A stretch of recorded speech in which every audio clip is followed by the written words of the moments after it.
Good morning. Happy Thursday, December 17th, past the halfway mark of what's going to become an incredible month.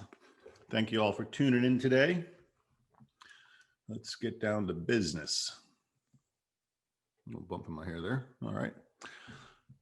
There we go. The crowd is building. So I spend a lot of my time getting educated by Zoom, which is kind of annoying. But we're all doing it these days, aren't we? So a couple things I just wanted to bring to your attention because it's important. NAR has come up with a new hate speech policy, and it's very contentious because it takes away your rights of free speech. And they had a big, long webinar with all these important people on it, talking about get over yourselves.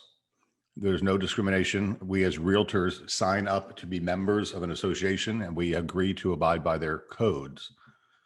So it's not a federal thing where you give away your rights. It is you're a member of an organization that has policies and you're obligated to abide by the policies, or you don't have to be a member.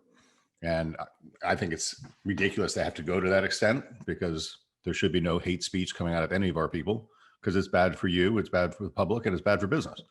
So I just want to bring that up. It's a big deal. So your Facebook, your commenting, your sharing, your posting can get you cited to the National Association of Realtors. So they're even talking about making it political. You know, if you're bashing other candidates and things like that, it's just not the place to do for business. So read up on it if you care to. Most of you this doesn't affect because you're good, caring people. But we have had some instances where the public has been offended by things that we posted. And as a realtor, you're not allowed to do that now. So that's all I'm going to say on that point, but you get the concept. Second thing is, I get it. It's hard. Listings are tough.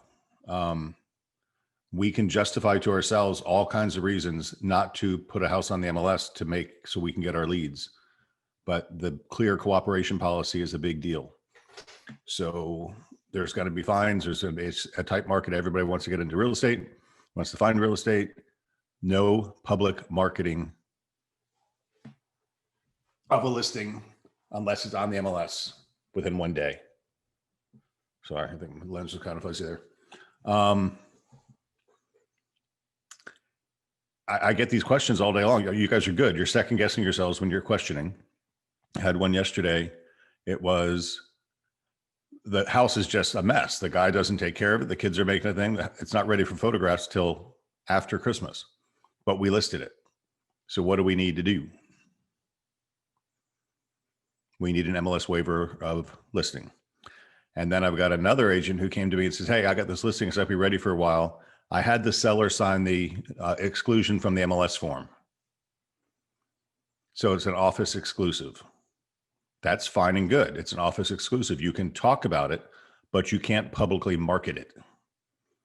And that gets a little deeper as we get into these stupid rules, because if we send an email to our agents within our company for our office exclusive listings, if our agents post that on Facebook or Instagram or anywhere else, then what?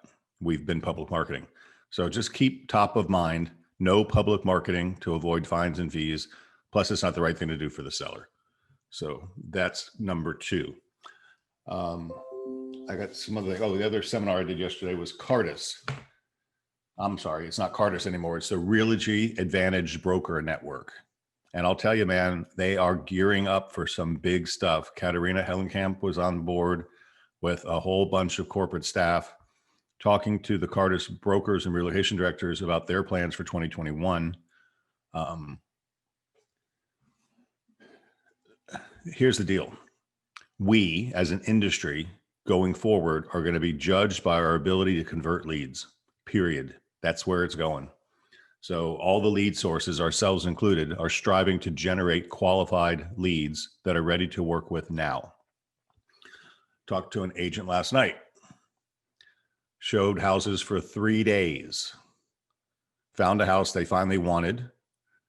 Agent said, okay, we need a down payment, an earnest money deposit. We want it to be big, so you get a chance to win, because there's probably multiple offers. Good conversation to have. Too late to have it, but a good conversation to have. Turns out the buyer doesn't have enough cash to close. And, shoot me in the head, I said, why didn't you know this before you spent 3 days carting that buyer's ass around in your car or in their car, showing them houses? Guys, get sharp now. Call their loan officer before you show them houses and find out where they are in the process. God, my camera looks really blurry to me. Is it blurry to you guys? It's weird. I can't stress that any stronger. Go back to Next Level University and be3agents.com and watch the buyer day. We were very, very strong about what you need to do to save your time and energy during this time. Because if you're going to bring an unqualified buyer around in a multiple offer situation with low inventory, it's going to suck. Yesterday morning, I got up early and I did some MLS searching, and I'm going to have the managers do this all next week. For fun, just to go, because I only did Apollo Beach because I didn't have the time to do them all. Resale listings between 0 and 100,000, there's 2. They're mobile homes. And this is just in 33572. Between 100 and 200,000, there's 9 houses. Between 2 and 300, there's 13 houses. Between 300 and 400, there's 11 houses. Between 500 and 800, there's 20 houses. Between 800 and 1 million, there's 5. And over 1 million, there's 9. That's it. That's the only inventory there is. And the reason I did that is I wanted to see market share because, Century 21 Corporate is asking us to do goals for 2021. Interesting. We're asking you to do goals for 2021. And one of the goals was market share. And I talked to Jody about that. I said, market share is hard because we cover such a broad geographic area. And you don't want to say, what's our market share in Pinellas County? What's our market share in Sarasota County? Because it would be a pimple on a gnat's behind.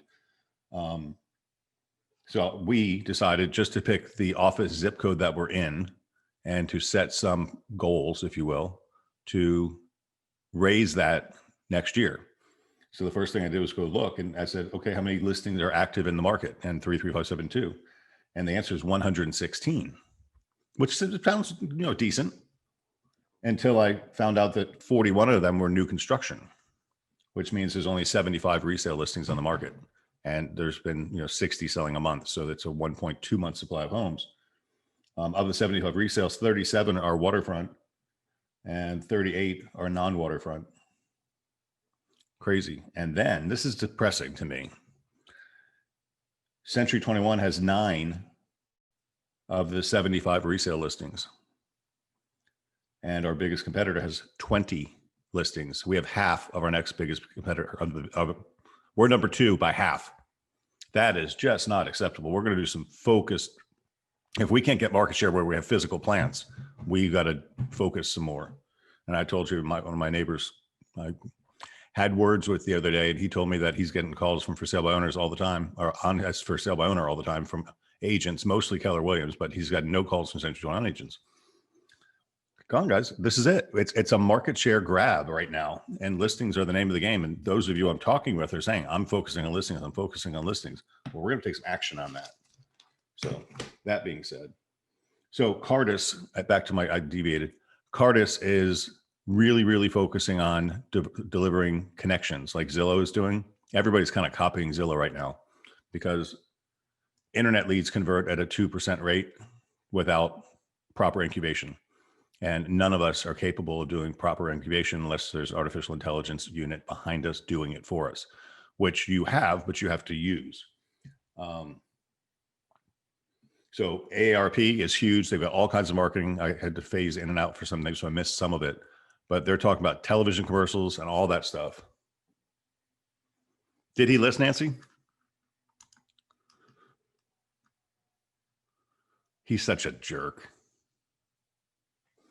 Anyway, okay. But that's it. We have to know what's going on in our marketplace. We're not going to win them all, of course. Anyway, so you're going to see lots of business coming from Cardis next year. So, but my point was lead conversion is how they're going to be deciding who's going to get these leads. So they said it with no uncertain terms. Those who convert are going to get deals. Those who don't. So I should probably pull that lead questions asked form up. But basically, I just want you to keep this top of mind. Whenever you meet somebody new, your job is to question them. And then when you question them and they answer, you do what? You repeat and confirm.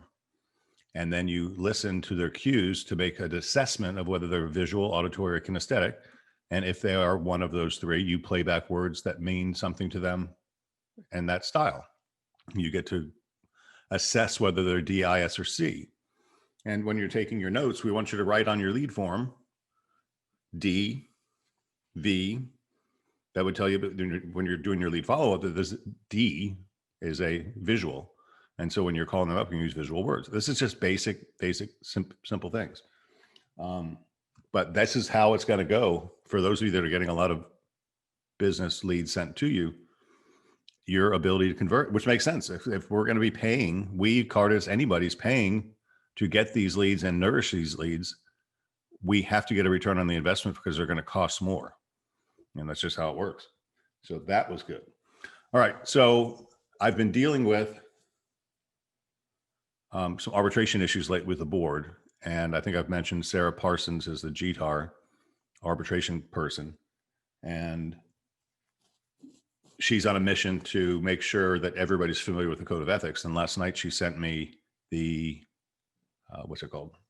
It's open. I'm going to share it with you in a second. So I thought we'd talk about ethics a little bit today until my daughter Samantha gets on board. And we're going to talk about Dotloop after that. So get your questions ready because we've got answers coming your way. So I'm going to share my screen for a moment. And a little Zach Brown. That's what I was playing before I realized my sound was off. Microsoft Word. This is the preamble to the code of ethics. So all this stuff, I did a lot of realtor stuff yesterday.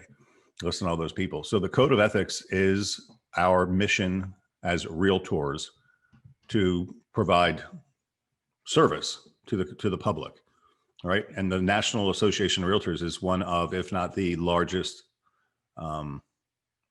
trade organizations in the country with number of members and revenues and all kinds of stuff. I was in Chicago a couple of weeks ago and walked right by NAR's building. They got their own building downtown Chicago.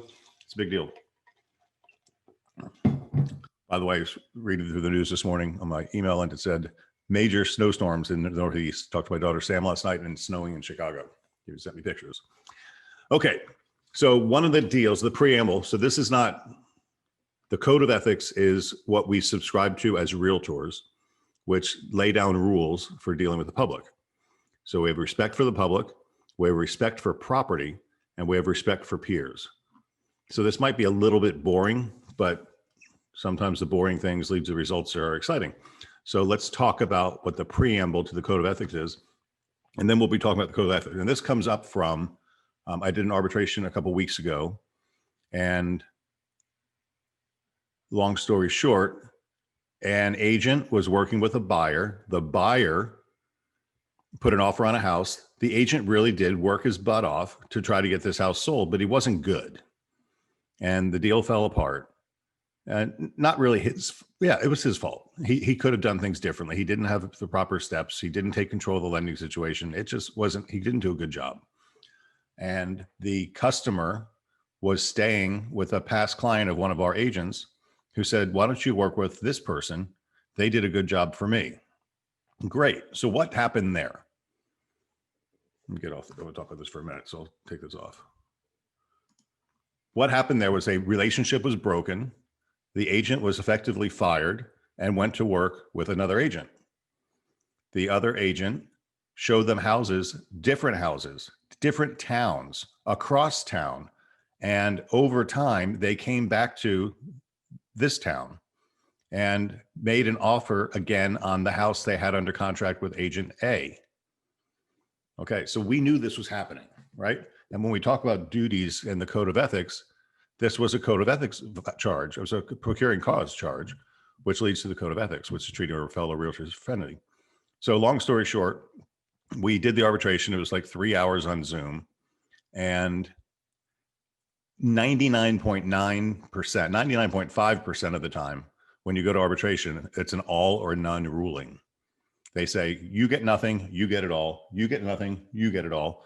Either party gets it all. And this particular time, it was a hung jury. They could not decide. They said, we think this agent did a lot. We think that agent did a lot. In this case, we're going to split the baby. And they did. They awarded half of the commission to the other side.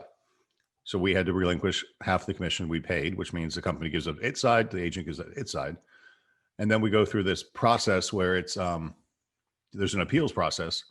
And the way the hearing was held on Zoom, our agent felt that it was not following protocol. So we could appeal the process, have the hearing evaluated, and if they found there's procedural difficulties, that they would then have to do another arbitration, which leads to another panel, which leads to another chance for an all or nothing settlement versus the half that we got. So anyway, I've been dealing with these things a lot. So, and then our agent wrote a letter, an email to the team leader for the agent who bungled the first deal, basically calling him a moron and saying he should check out his stuff. And so when that came out, the broker for the office, threatened to file an ethics claim against our agent. So you got a procuring cause claim, and now you got an ethics claim, all from this stupid stuff. So I'm talking to the mediator, and she's the one saying, you really need to educate your agents on how this stuff works, because we have to be members of the MLS if we want to be have access to MLS, which is kind of important. So anyway, back to the preamble to the Code of Ethics, and we'll spend more time on this in the next coming weeks so we can be aware. There it is. Oh, banging going on. All right. So respect for the public. Follow the golden rule. Do unto others as you would have them do unto you. Fair. I actually like the platinum rule. That's a good book if you want to read one. Platinum rule is do unto others as they would want you to do unto them, not the way you would do. But anyway, I digress. Respond promptly to inquiries and requests for information. This is pretty basic, right? Schedule appointments and showings as far in advance as possible. Call if you are delayed or must cancel an appointment or a showing. Think of all the times this doesn't happen. If a prospective buyer decides not to view an occupied home, promptly explain the situation to the listing broker or the occupant. I mean, that's happened. Yeah, it's happened to me a lot. Agent shows up, buyer looks at the house, I don't want to see this one, and they walk away. Well, the proper thing is to have respect for the public and explain why. Communicate with all parties in a timely fashion. When entering a property, ensure that unexpected situations such as pets are handled appropriately. Leave your business card. It happened to you, right? Yeah. Leave your business card if not prohibited by local rules. Why would that be? I'll tell you, there's a couple of reasons. One, to show that you showed up, because the biggest thing is seller goes, well, what happened? What happened? Two, if they happen to be at home when you're showing and they like the way you operated, they'll keep your card and they might call you when their listing expires. I've had that happen too. Never criticize property in the presence of the occupant. Inform occupants that you are leaving after showings. When showing an occupied home, always ring the doorbell or knock and announce yourself loudly before entering. Knock and announce yourself loudly before entering any closed room. I've heard some funny stories about not knocking and walking into people's homes. Present a professional appearance at all times, dress appropriately, and drive a clean car. If occupants are home during showings, ask their permission before using the telephone or the bathroom. If they're not home, I've actually heard stories of people not flushing the damn toilet and the seller calling and yelling at us. Like we can control what people do, but they do it. Encourage clients of other brokers to direct their questions to their agent or representative. Communicate clearly. Don't use jargon or slang that may not be readily understood. Yeah, the HOA is this and the CDD is that, and all the jargon we go through. The PMI is not included in this one, and this CDD, whatever. Don't use jargon so you can be readily understood. Be aware and respect cultural differences. Show courtesy and respect for everyone. Be aware of and meet all deadlines. Promise only what you can deliver and keep your promises. Identify your realtor and your professional status in contacts with the public. Realtor. Not every agent is a realtor. There's real estate agents and there's realtors. Realtors are agents that subscribe to the Code of Ethics, which is what we're talking about. Do not tell people what you think, tell them what you know. So that's kind of like basic, rules to live by. And then we've got respect for property. Mike, if you're listening, we need to keep an eye out for Samantha and make her a co-host so we can see if she's here real quick. Not yet. She's signing up. Okay, thanks.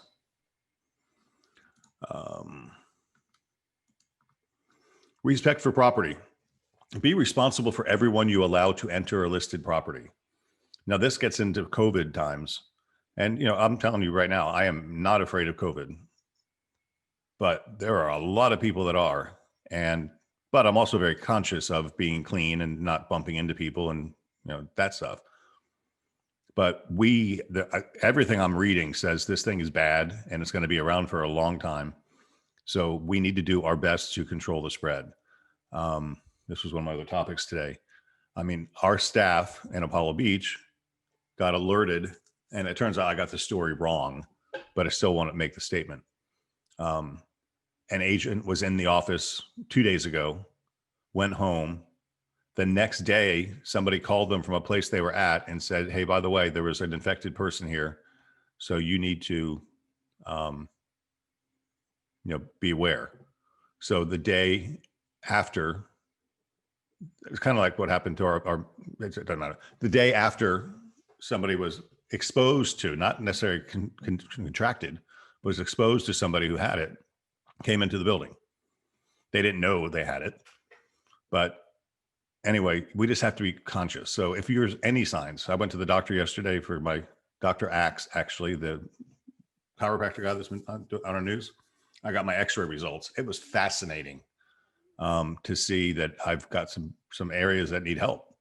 I got some degenerative discs in my neck, and I've got some, what's the gap between your spine vertebrae? Some thinning areas, which are going to get worse and worse. And what he told me was, if you bought brand new tires and they're 60,000 mile tires, and you take it to the shop and the guy looks at it and says, man, your tires are wearing bad. He says, I can fix it. It needs to be aligned. So if I align it, does it put the tread back on the tire? No, but it makes them last longer. All right. So that's what he's telling me about my back. So it's just fascinating. Remember, you all get a free x-ray session with them. You go in, take the x-rays, you come back the next week and they give you the results and tell you what protocol you need to follow. And they give you an option to sign up or not. No pressure at all, but pretty cool facility. So anyway, I deviate. So be responsible for everyone you allow to enter listed property. That means have open discussion about, hey, are you sick? Do you have a fever? Do you have any flu indications? Maybe rubber gloves, maybe hand sanitizers in your cars. I keep wipes in my cars. Just have all that stuff in case they're not responsible. Never allow buyers to enter a listed property unaccompanied. When showing property, keep all members of the group together. It's crazy to think, but there's actually thieves that go around pretending to be buyers. They probably haven't talked to a loan officer, so you vetted them that way, you'd probably figure that out. Never allow enter property only with permission, even if you have a lockbox key or combination. When the occupant is absent, leave the property as you found it: lights, heating, cooling, drapes, etc. If you think something is amiss, e.g. vandalism, contact the listing broker immediately. Be considerate of the seller's property. Don't allow anyone to eat, drink, smoke, dispose of trash, use bathing or sleeping facilities. Don't take a nap in the listing. Or bring pets. Leave the house as you found it unless instructed otherwise. Use sidewalks if weather is bad. Take off shoes and boots inside the property. Respect seller's instructions about photographing or videographing the property's interiors or exteriors. Some of this is pretty dated now in light of the world we're in. And this is the part about realtors. I'm going to get back to the arbitration in a second. Identify your realtor and professional status in all contacts with other realtors. Respond to other agents' calls, faxes, and emails promptly and courteously. That needs to happen more. Be aware that large electronic files with attachment or lengthy faxes may be a burden on recipients. Lengthy faxes, dated. Notify the listing broker if there appears to be inaccurate information on a listing. Good idea. Share important information about a property, including the presence of pets, security systems, and whether sellers will be present during showings. And I would also add video and audio recording capabilities. Show courtesy, trust, and respect to other real estate professionals. Avoid the inappropriate use of endearments or other denigrating language. Oh, come on, sweetie. Do not prospect at other realtors' open houses or similar events. I knew somebody used to do that all the time. Return keys promptly. God, that's dated, isn't it? We used to do that. And the front desk in every office would have keys to our listings, and a co-broke would drive to the office to pick up the key to go show the house and then drive back to the office and drop off the key. We've come a long way, baby. Carefully replace keys in the lockbox after showings. To be successful in the business, mutual respect is essential. And real estate is a reputation business. What you do may affect your reputation and business for years to come. And that was a point that Sarah and I talked to yesterday. So in the end of this arbitration, which we ended up settling, and we're happy to not happy, but it's better than a 100% loss. We got a 50% loss. But looking back, what did we learn from it? And this is something I want you all to take away from us.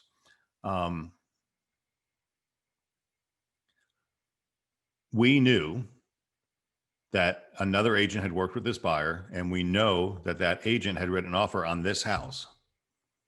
So flip it. What did it say in the very beginning? Do unto others as you would want them to do unto you.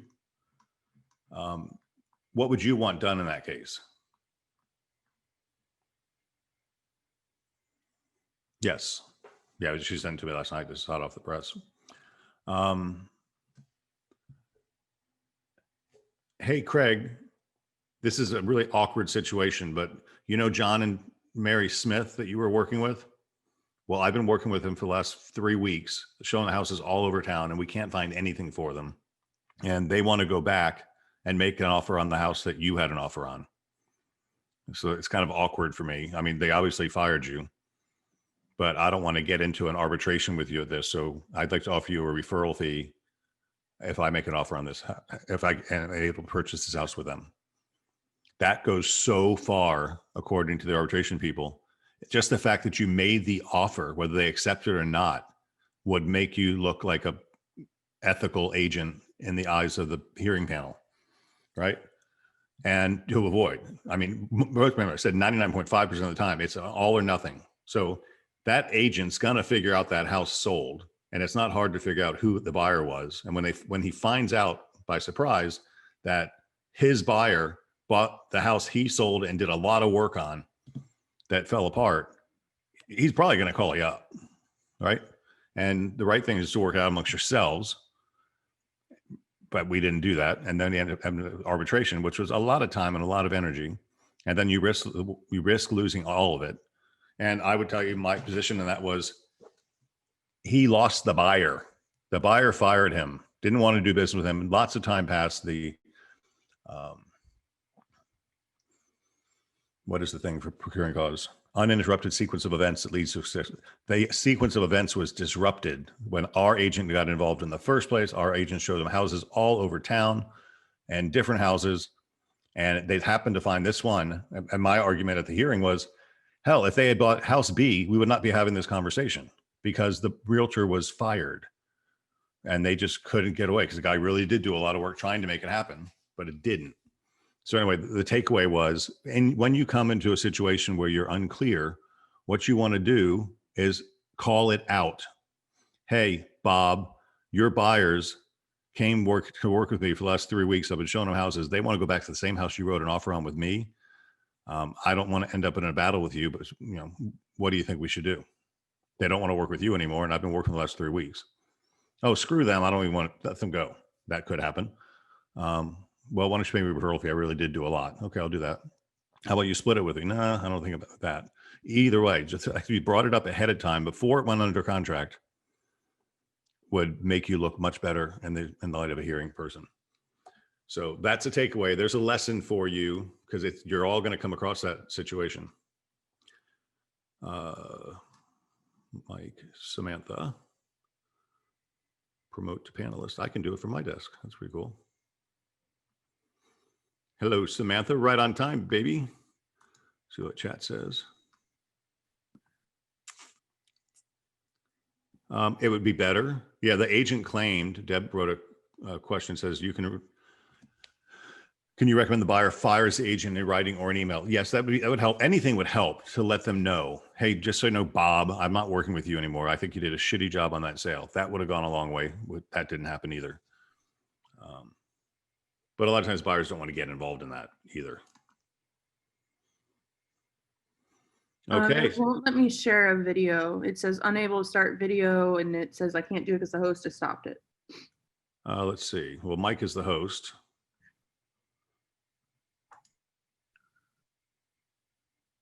I mean, I guess it doesn't really matter if you can hear me.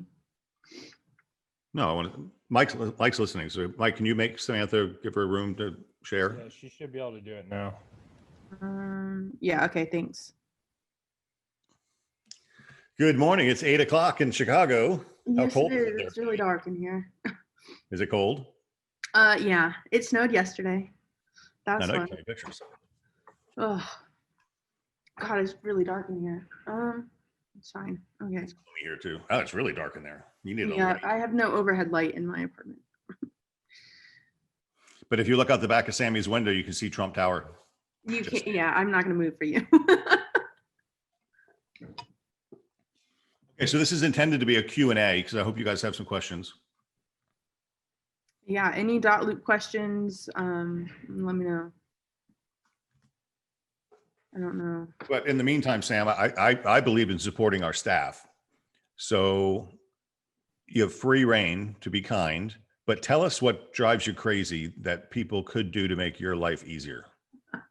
I don't know. Dotloop is getting a lot better. There's a lot. How about submitting for review in a timely manner?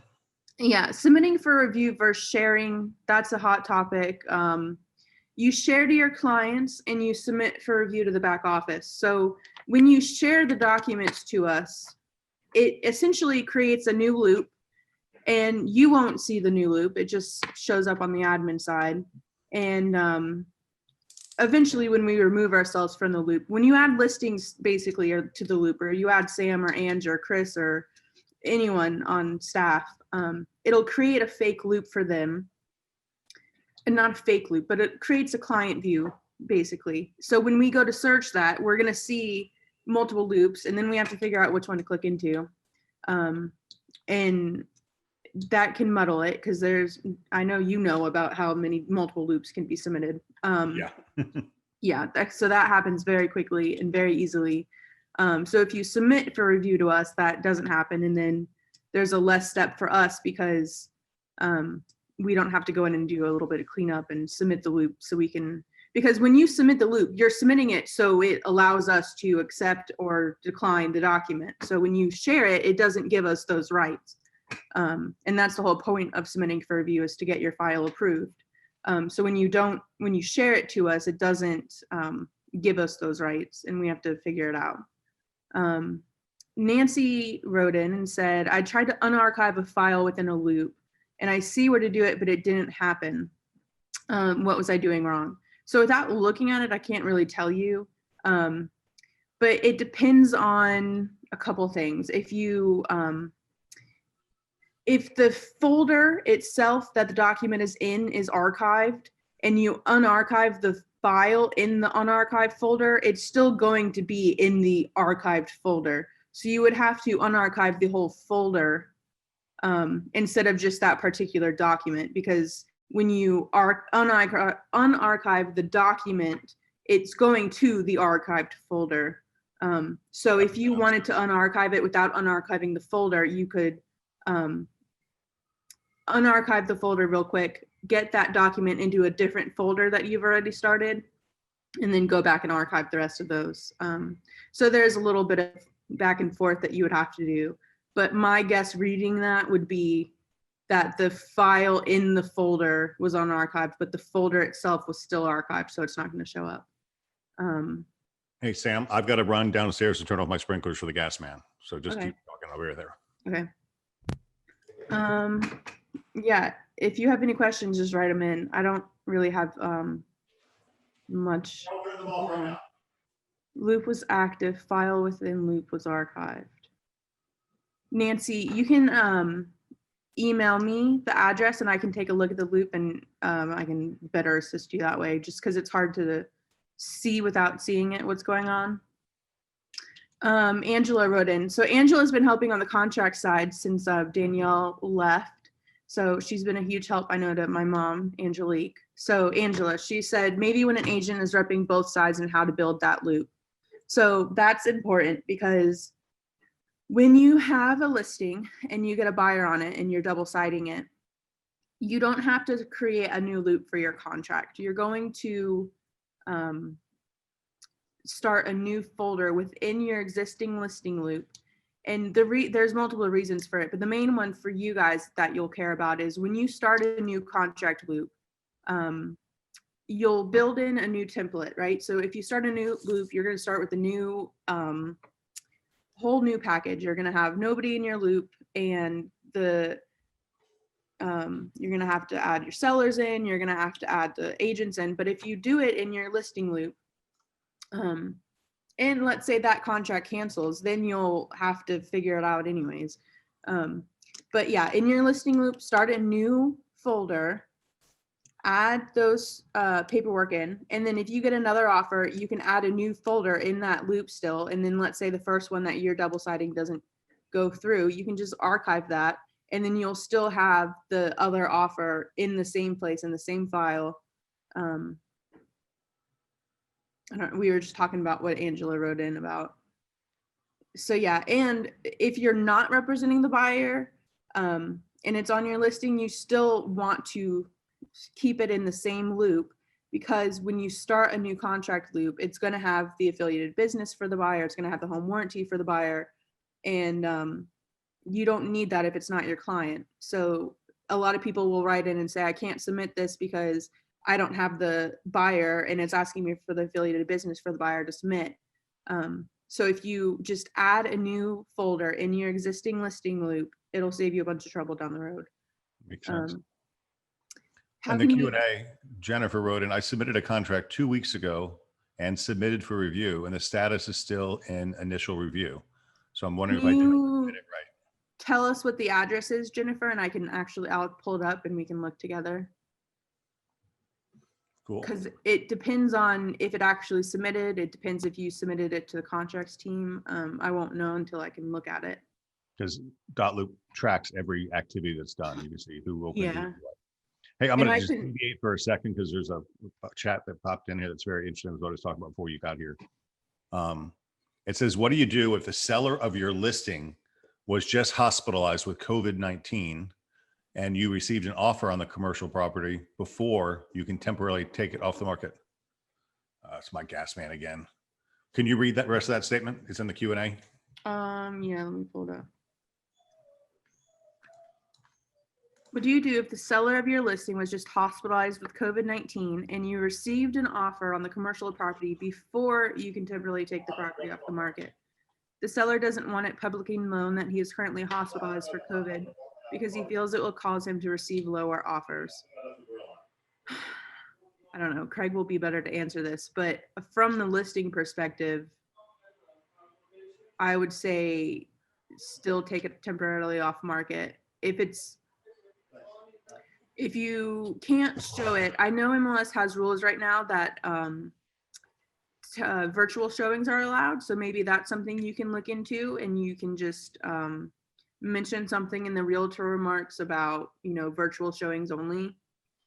But I don't know about if you're already receiving offers. Well, I think the fact of the matter is that house needs to be cleaned. It needs to be taken off the market for 14 days and cleaned and sterilized before anybody goes in it. Yeah, I would still TOM it. I would definitely TOM it. Mm-hmm. TOM it, and I like the idea of virtual showings. And the seller doesn't want you to know, doesn't want it disclosed. And that's fine. That's not a material fact that affects the value of property. It's just a matter of being kind and caring and not risking people's lives by letting them into a house that could be infected. All right. So back to Jennifer's question. Could I share my screen? Yes. I think this will be a learning experience. Desktop. All right. So you have submitted your loop correctly. The problem is that you submitted it to closings. And so that's where the problem comes in, because closings doesn't monitor it for compliance review, doesn't monitor it for this path. So make sure that whatever whatever folder name you're submitting. So if it's and this is why we do it. So listing folder will have listing seller's last name. The buyer says contract buyer last name. So yeah, you're supposed to change the name of that file. Yeah, we 99% of the time admin do it and it's fine. But yeah, so contract buyer last name. So if it's the contract folder, you should be submitting it to contracts. If it's the paid at closing folder, you can submit it to paid at closing, and you choose that from here. So contract, it should match contracts. Paid at closing, if you are submitting this, it should match paid at closing. If this was your listing folder, it should match listings. So you can change who you submit it to, and that will be a big deal at time of review because closings team isn't going to catch it because their filters aren't set up for this. And so I'm glad you wrote But in. that happens a lot.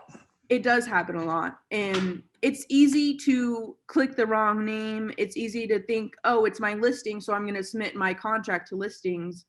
That happens a lot. But the contract, so I will pin stuff when agents send it to the listings at c21be.com because I'm in there and I want to help them. What does that mean, you pin stuff? Right. So agents all the time will email to listings and say, please pin, because it's their listing. So in their mind, it goes to listings. But at that point, it's your contract. So you need to send it to the contract team to be properly processed. So it's just getting used to sending it to contracts if it's a contract, even if it's on your listing. But a lot of the times I can go in MLS and pinned it. And then I just let the contracts team know that I did that and that they can follow up with it. So yeah, Jennifer, I'm going to go ahead and just submit this to contracts because I know that it needs to get move the ball rolling on it. So now contracts will jump in, they'll enter it into our systems, they'll review it for compliance, and they'll be in touch with you. And they'll they'll clean up your loop a little bit too.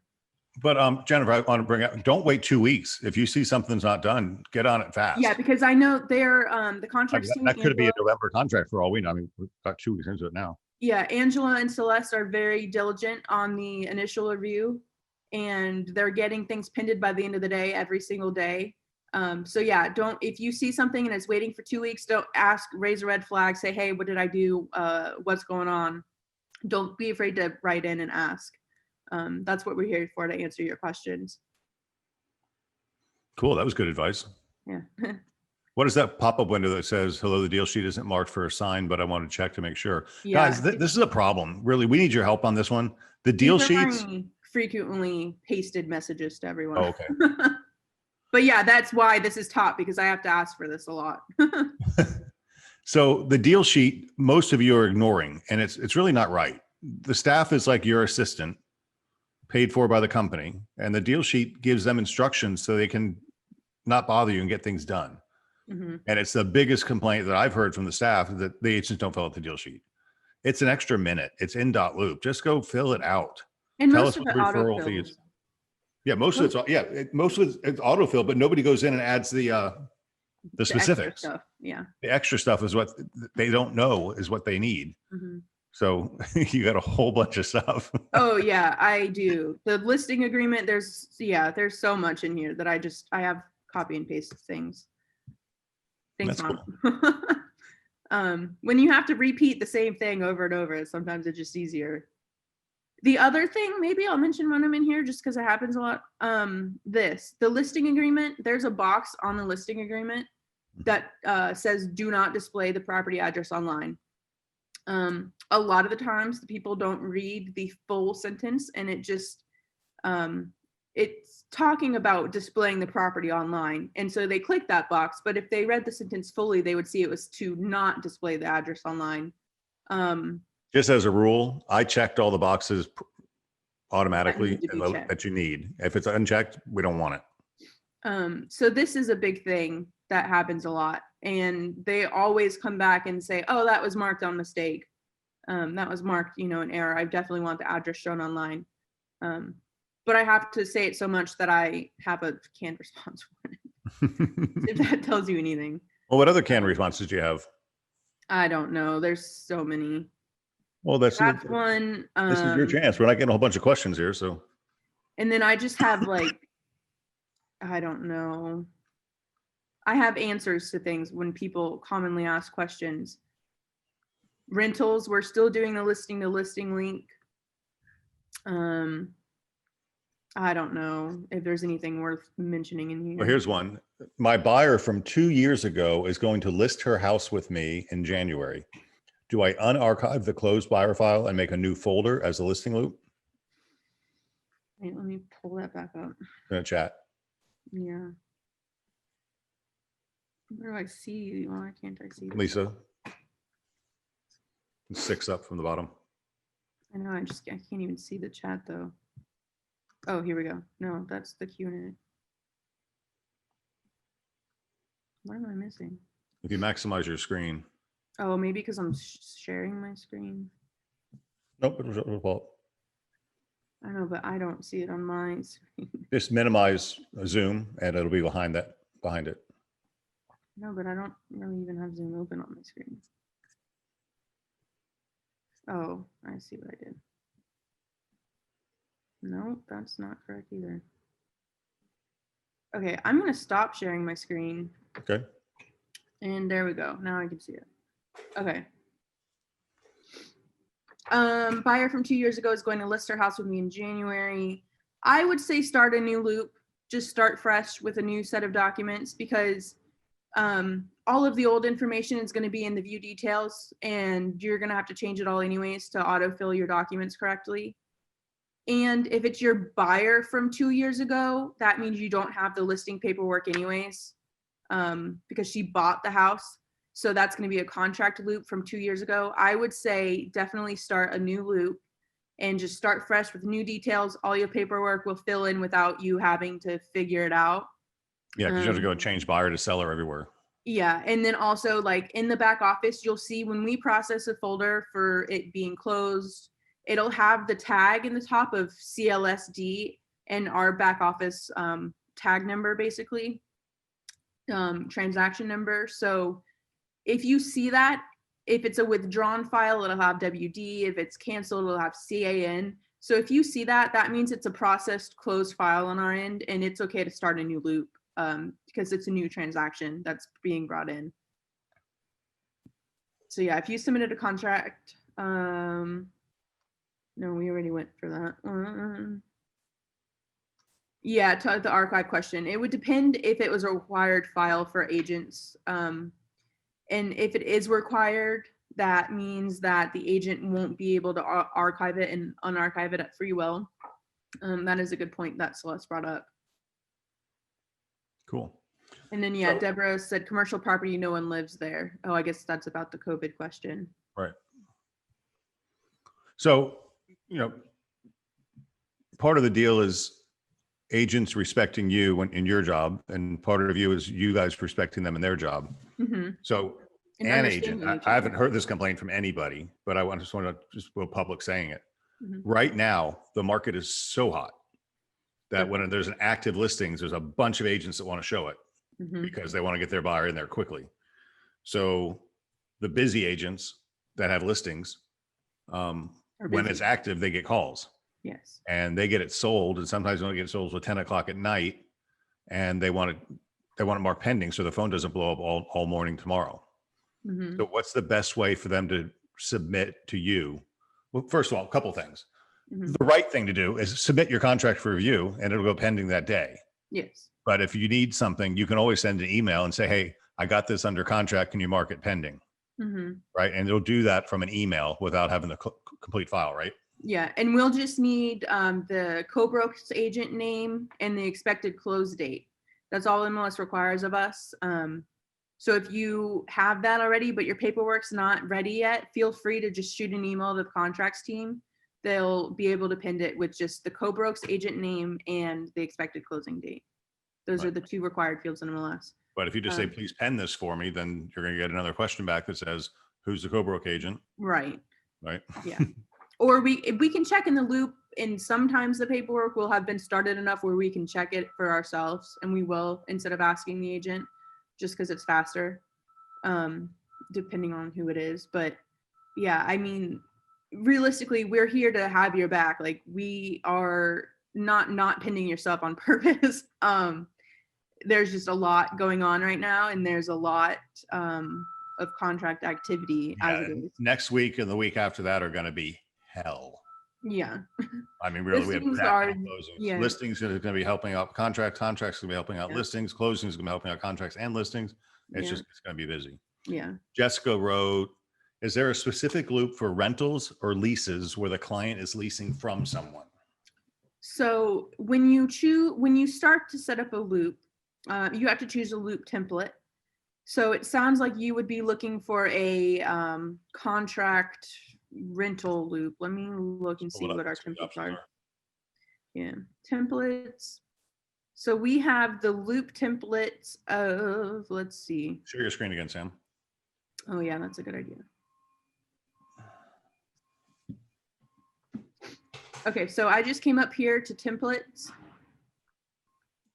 And then I'm going to the loop templates down here. Nope, that didn't work. Oh yeah, it did. Okay. So you have all of these options to choose from when you're selecting a new loop. These are the loop templates. These will populate all of the documents you need. So I would say probably choose the contract residential lease for that. Or if it's a commercial property, you can choose contract commercial lease. So the contract residential lease will auto-populate the documents of the rental contract deal sheet and the residential lease for single family home. And that's it. Those are the only two docs you'll need to start. You might have extra docs you pull in at time, whatever, but There's also a listing lease rental loop template. So yeah, there is contract a listing lease, lease. that would be like if you got the tenant, and this would be if you have the landlord. Yes. Yep. So the listing for lease is the same. There's a few more documents because we need the MLS data form, the tax record. We need to know if there's a sign or not. Yeah, just a little shout out here for you guys, Sam, because you were very involved in this too. Yeah, Most this was brokerages mainly don't and have their loop set up like this. no. They have Dotloop, but you have to go build your loop every time you start one. Yes. The amount of time that went into building all these templates that you just pick the one you want and everything's in there. A lot. I mean, find somebody who worked for another brokerage with Dotloop. They didn't have these things done. This is a really nice service. So take advantage of it. Choose the right loop and you'll be rocking and rolling. Yeah. Yeah, because usually what would happen is you would start a blank loop and you would have to go into the add document section and pull in each document you need. But instead we decided to skip that step and really just make it as easy as possible. If you're starting a listing for residential sale, all of these documents will populate. And the difference between this loop and a commercial loop is that data form. And then you won't need the seller property disclosure. You won't need the affiliated, the home warranty. So really, depending on which type of transaction you're doing, we've built out these paperwork sets to guide you so you don't have to question what you need. Do I need a seller property disclosure on a commercial deal? It's not required for the back office because it's a commercial deal. They're savvy enough. So the questions can be answered just by looking at what's here. Same with vacant land. Instead of the vacant land, or we'll have the vacant land disclosure statement instead of the seller property disclosure. The vacant land MLS data form is in here. And same with contracts. If you need anything to guide you for a contract new build, you can look at the loop and see that, oh, okay, there's a lot less documents here than the regular contract. But notice the deal sheets in every one of them. The deal sheet is on every one of them, yes. Nancy wrote, can we just add a blank addendum to the contract templates? Almost always needed it during the contract period. There is a blank addendum. The problem with that is we only want in the loop templates, we only want these necessary documents that are required. You'll have to submit one. You have to put something in that placeholder, submit it for review if you didn't have one. Yeah, so we can make it optional and it wouldn't matter, but then we have to pull in all the optional documents and then the list grows and grows. So we really kept it bare minimum because like on the listing side, a lot of the times the property will have an HOA and that HOA addendum will need to be pulled in. But we didn't want to start the loop off with all of that stuff in there because there are some deals where it's not necessary. And then the agents get in there and they're like, well, why is this in my loop? I don't need it. Right. So kind of the same with contract addendums and stuff like that. We just don't have it in there because it's not outright required and we don't want to confuse. We just want it to be the bare minimum of what you fully will need. Makes sense. Hey, Sam, Yeah. go into any loop and let's look at the checklist at the bottom to make sure everybody's aware of what those are for a listing or a contract. Or hopefully. Here's one that's closed. We're going to do sold data on it. I need to get with Dana still. But so this is a full, there was no, it's her buyer, so there's no listing loop or listing folder, but there's the contract folder, the closing folder, and this will be submitted to listings eventually. But there's task lists, and these weren't used. But this will also guide you to what you should be doing. If you are kind of stuck and you don't know what's next, you can look through these task lists at the bottom. This one's for agents specifically. And you can kind of guess like, okay, well, I haven't added the inspector to the loop yet. Let me do that. Let me schedule financing commitment. That's really important. I mean, what we really want here, guys, is for the customer to get involved with the loop. Because if they do, this becomes their home document storage system for their career. And who are they going to think about every time they go into your loop? You, right? So put their home inspection in the loop. They have access to it. So they want to see it a year from now. Put their survey in the loop. Put their termite and WDO inspection report in the loop. And this is their virtual file. And it's theirs. It stays with them. We pay for a Dotloop license for each one of the agents every month, thousands of dollars, right? And it's not going away. And even if we did stop it, the loops are still going to be there. And then when they buy a new refrigerator, they can scan the receipt and put it into their loop. I mean, it becomes a really cool place to do things. So just know these checklists are there. Contract task. If you're listing, add contract folder to the listing loop. Yeah, So this is for the transaction coordinators. This is what they could do for you. But again, you need to communicate with your transaction coordinators and set expectations. Just because this task list is here doesn't mean that this is what they're going to be doing for you. No, these are suggestions as reminders that you guys need to do some. This is what they could do for you, but you need to communicate with them of what your expectations are. And then these will all be done by admin. Sometimes they get checked off, sometimes they don't, sometimes we're in a rush. But this is all the steps that admin will take in your file. And same on the listing side. See, like collect client email address and best contact number. Dotloop makes that easy. Yeah, it does. But if the agent just fill out the deal sheet, we never get their phone number. Exactly. Which means your database is going to be blind because it doesn't have a number in it. Yeah.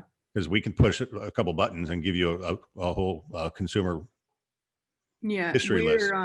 We're doing the golden ruler reports again on listings. So if we don't have your client's listing or email at time of listing, that means that we can't set up the golden ruler report to give them. We can't send out a survey at time of closing because there's no email to go to. So it is important that we, for back office reasons, and for you too, that your client, there's benefits to giving us. We're maintaining your database for you. So give us the data so we can put it in the base. Yeah. So these task lists aren't mandatory. It's not to be daunting. It's not to scare you off. It's just to guide you and give you some suggestions of what you could be doing. Let me see if I can find a listing. Let's just look at that. We have 2 minutes left. Oh, we do? Okay. Like, I know that this is a listing going live right now. I think it's Tony Rita. And his loop is good. But so I know at time of listing, I check off where we are on the listing side. And then when I make the listing live, I check off so they know what's been done. So the sign up order will still be blank until we put a sign up order there. If I have a seller that wants me to lease the property to find a renter, which template do I use?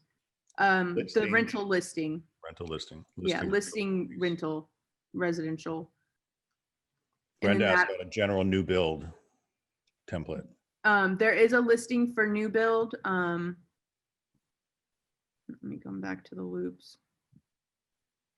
There's a listing for, actually, I don't think there's a new construction listing because it's just a residential listing.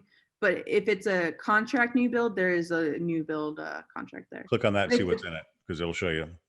Yeah, contract new build. And then if it's a new construction listing, just choose residential because that's what it is. It's on the MLS data form for residential. There's a section for new construction. So it just be that. Sam, let's say it's still in our home. We want a deal sheet with it because we want a deal sheet with it. Yes. Affiliated business arrangements, it says it's required, but it's a Lennar. We know they're using Lennar title and Lennar mortgage. Hmm. So what do we do about that?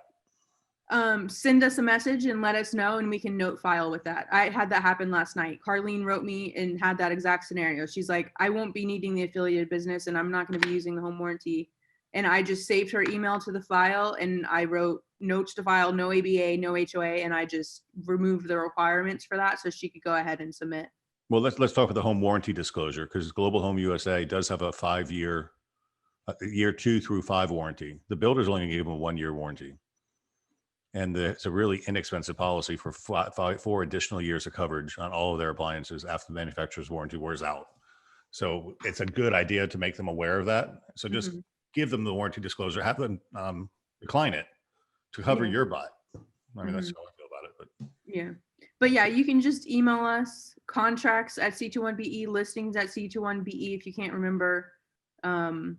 You can shoot a message to Ange in Dotloop, or me in Dotloop, or Celeste or Angela in Dotloop, Chris in Dotloop. Any of the admins will be in your loop to message without you having to add them in your loop. And that's important to note too, is that you don't have to add us in your loop. You should never be adding admin to the people section in your loop. When we do see it, we remove that because that is where the extra loops come in and it just confuses things in Dotloop's mind. hey, scroll down to the agent task list or checklist. Just look at some of those real quick. If it's our listing, add the contract folder to the listing. It's going to give you specific things to do. So don't create 2 loops. Put your contract and your listing the same. If it's not our listing, create a buyer loop using a pre-made contract template. It goes through a little checklist for you. So take a minute. I know you're trying to rush through everything, get done, but when you get a free moment, look down, schedule the financing application, schedule. This is all your critical date timeline stuff. It's all in there. So if you're new and a little confused, we have really good task lists in there for you to follow. Samantha, thank you very much for joining us this cold, chilly morning in Chicago, an hour before us. It looks like Angela just wrote in a question. If you want to get to that before we sign off. For home warranties, the basic gold $495 is paid at closing by seller. If she adds a $75 listing coverage at time of order, what will that be due? Yeah. Okay. Yeah. You buy the $495 and add the $75 listing coverage, the home inspection coverage. That's okay to do. I generally recommend just go platinum all the way and it covers everything, but that's a little more pricey now, but that's a good way to do do at closing still, right? Yes, it is due at closing. Okay. Cool. All right, everybody. Happy Thursday. Thank you for showing up. I know there's a lot going on. We really do appreciate it. You're unsharing your screen. Mike's probably going to sign us off now. Cool. And have a great day, everybody. Thank you. Adios.